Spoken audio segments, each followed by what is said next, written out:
নমস্কাৰ ৰূপজ্যোতি টিপছলৈ আপোনাক সবক স্বাগতম জনাইছোঁ। আজি আমি আহিছোঁ আপোনালোকে কোৱাৰ দৰে হেচাৰীলৈ আৰু এইখিনি মৰাজাৰ বুলি কয় নীলবাগানৰ ওচৰতে আৰু এইটো আমাৰ 52 নং ৰাষ্ট্ৰীয় ঘাইপথৰ ওচৰতে হয় এইখিনি জেগা আৰু আপুনি এইটো চাইডেদি আহিলে 35 কিলোমিটাৰমান হ'ব আৰু আজি আমি তেওঁৰ পৰা গোটেইখিনি কথা জানি ল'ম কেনেকৈ পোনাটো তেওঁ ইয়াত নিৰ্মাণ কৰে আৰু অসমৰ বিভিন্ন জিলালৈ আপুনি নিব পাৰিবনে নহয় আৰু কেনেকৈ আপুনি নিব লাগিব। আপোনাৰ নামটো কৈ দিয়ক। মোৰ নাম মোহাম্মদ আবিৰুদ্দিন। আৰু এইটো ব্যৱসায় আপুনি কিমান দিনৰ পৰা কৰি আছে?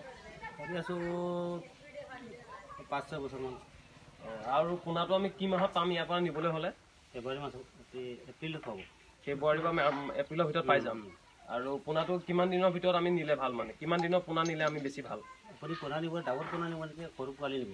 অলপ ডাঙৰ স্পঞ্জটো নহয়, অলপ ডাঙৰ পোনাটো যিটো আমি পুখুৰীত মেলিবলৈ এৰিম।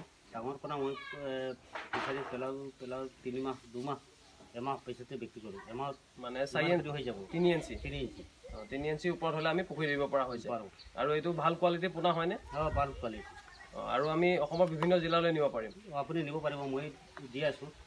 এই 5-6 বছৰ দি আছোঁ। লখিমপুৰ, ধেমাজি, চিলাপথাৰ, উৰিয়ামঘাট, লালং। হয়, তেওঁ কৈছে যে অসমৰ বিভিন্ন জিলালৈ আমি পোনাটো নিব পাৰিম। মেঘালয় তেওঁ বহুত জিলালৈ তেওঁ এইবিলাক ছাপ্লাই দিছে আৰু আপোনালোকে যদি নিব বিচাৰে তেন্তে নিব পাৰিব। আৰু যি 2-এজন বন্ধুৱে মোক অনুৰোধ জনাই আছিল তেওঁলোকে ইয়াৰ পৰা আহি নিব পাৰিব। এড্ৰেছটো মই ধুনীয়াকৈ তলত দি দিম ডেছক্ৰিপশ্যনত, আপোনালোকে নিব পাৰিব। আৰু এই হেচাৰীৰ কামবিলাক আপুনি কণীটো ক'ত পায়? কণীটো ক'ৰ পৰা আনে? মানে ইয়াত যিটো পোনা বনায় কণীটো ইয়াত মাছ ডাঙৰ ডাঙৰ মাছ আছে, বহুত ফিচাৰী আছে। ইয়াৰ পৰা জালেৰে ধৰি পেলাই ইয়াতে আনি এইটো অলপ দেখাই দিয়া। জালেৰে আনি প্ৰথম অৱস্থাত ইয়াত ৰাখিব লাগিব। ইয়াতে প্ৰথম অৱস্থাতে ইয়াতে মই হাপা আছে নহয়, এইটো এনেকুৱা মছৰিৰ নিচিনা, আঁঠুৱাৰ নিচিনা এনেকুৱা আঁঠুৱাত ৰাখিব লাগিব। আঁঠুৱাত ৰাখিব লাগিব। তাৰপিছতে বেজী মাৰিব লাগিব। বেজী মাৰিব লাগিব কণী পাৰিবৰ কাৰণে। কণী পাৰিবৰ কাৰণে। তাৰপিছত ইয়াত এৰিব লাগিব। ইয়াতে এৰি দিলোঁ। ইয়াৰ পৰা পানী ওলাই যাব আৰু ইয়াতে কণী পাৰি দিব। পানীটো ইয়াত চাৰ্কুলেট কৰা থাকিব লাগিব ন? পানীটো ঘূৰাই থাকিব লাগিব। তাতে পাত লগোৱা আছে। পাত লগাই দিম। তাৰপিছতে এই কণীকেইটা ইয়াত আহিব। কণীখিনি ইয়াত দি দিম। ইয়াত আহিব, অট'মেটিক আহিব। ইয়াত অট'মেটিক আহি যাব এনেকুৱা। মাছ তাত থাকি যাব। তাৰপিছতে কণীকেইটা ইয়াতে লৈ আহিব। ইয়াতে আঁঠুৱাৰ নিচিনা এটা আছে, হাপা বুলি কওঁ। এনেকুৱা ভাঙি পেলাই তাতে পানী এৰি দিলোঁ। তাত আহি কিমান দিন মানৰ ভিতৰত কণীটো ফুটি যায়? 3 দিন পিছত কণীটো ফুটি যায়। আৰু পোৱালি হ'বলৈ আমি আকৌ নাৰ্চাৰী বিচাৰি এৰিব লাগিব। কণী ইয়াৰ পৰা কণী ফুটোৱাৰ পিছতে আৰু 2 দিন তাত ৰাখিব আৰু 3 দিন ইয়াত ৰাখিব লাগিব। আৰু ইহঁতক খোৱা বোৱা কিবা দিব লাগিব নেকি? একো দিব নালাগে। তাৰপিছত আমি কিমান দিনৰ ভিতৰত পুখুৰী দিব পৰা হয়? ইয়াৰ পৰা কণী পোৱাৰ পিছত আৰু 5 দিন লাগিব। 5 দিনত আমি পুখুৰী দিব পৰা হৈছে। আৰু পুখুৰীত প্ৰথম অৱস্থাত আমি কি কি খুৱাব লাগিব? প্ৰথম অৱস্থাত আপুনি শিকাই চিনি পায় নেকি? খৈল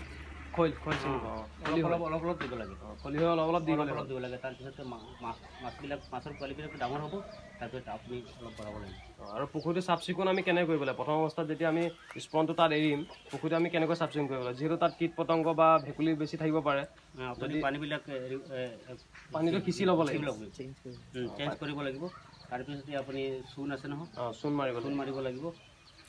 তাৰপিছতে আপুনি এটা পানী লুকাব। তাৰপিছতে আপুনি এটা মেডিচিন আছে, মেডিচিনৰ নাম ভিতৰে নবান আছে। এইবিলাক নবান এইটো মাৰিব লাগিব অলপ। এইটো কিমান পৰিমাণৰ মাৰিব লাগিব 1 বিঘা পুখুৰীত? 1 বিঘা পুখুৰীত আপুনি মাৰিব লাগিব 5 ml বা 5 ml মাৰিলে হৈ যায়। 5 ml আমি পানীত মিলাই কিমান লিটাৰ পানী মিলাই? এই 5-6 লিটাৰ পানীত জেলাই পেলাই গোটেই পুখুৰীটো সিঁচি দিলে হ'ল আৰু চব কীটাণুবিলাক মৰি যাব।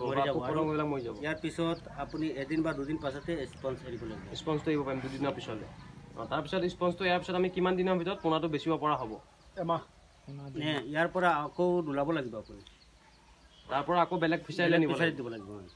1 বিঘা পুখুৰীত আমি কিমান মান স্পঞ্জ দিব পাৰিম? স্পঞ্জ দিব পাৰিব 1 বিঘা ফিচাৰীত আপুনি 30 বাটি বুলি কয় এনেকুৱা। 5 ml বাটি আছে, আমাৰ 4 ml আছে। এনেকুৱা বাটি 30টা 25টা 35টা আপুনি বাটিটোত কিমান মান থাকে স্পঞ্জ? অকণমান থাকে 50,000 50,000 ওপৰত থাকে। আৰু সেয়া আমি 25 বাটিলৈকে এৰিব পাৰিম 1 বিঘা পুখুৰীত। আৰু তাৰ পৰা আমি কিমান মান টকা ইনকাম কৰিব পাৰিম? মানে 1 বিঘা পুখুৰীত যদি আমি স্পঞ্জ এৰোঁ তেন্তে আমি খৰচ বাদ দি কিমান মান লাভ থাকে? মানে 2-3 মাহৰ ভিতৰত? 2-3 মাহৰ ভিতৰত আপুনি মাছকেইটা ফিচাৰীত থাকিব লাগিব আৰু 1 বিঘা মাটিত নহ'ব। ইয়াৰ পৰা তাত ইটোৰ পৰা সেইটোত নিব লাগিব।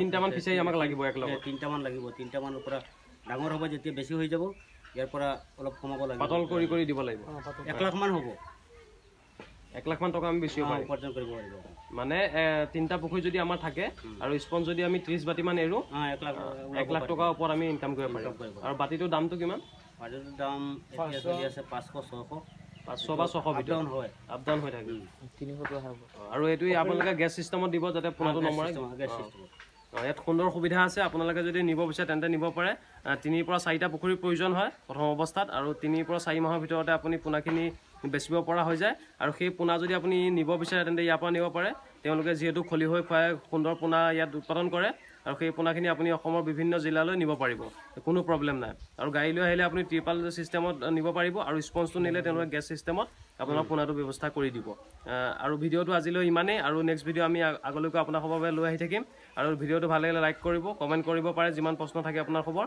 আৰু চেনেলটো ছাবস্ক্ৰাইব কৰি বেল আইকনটো দবাই ল'ব ধন্যবাদ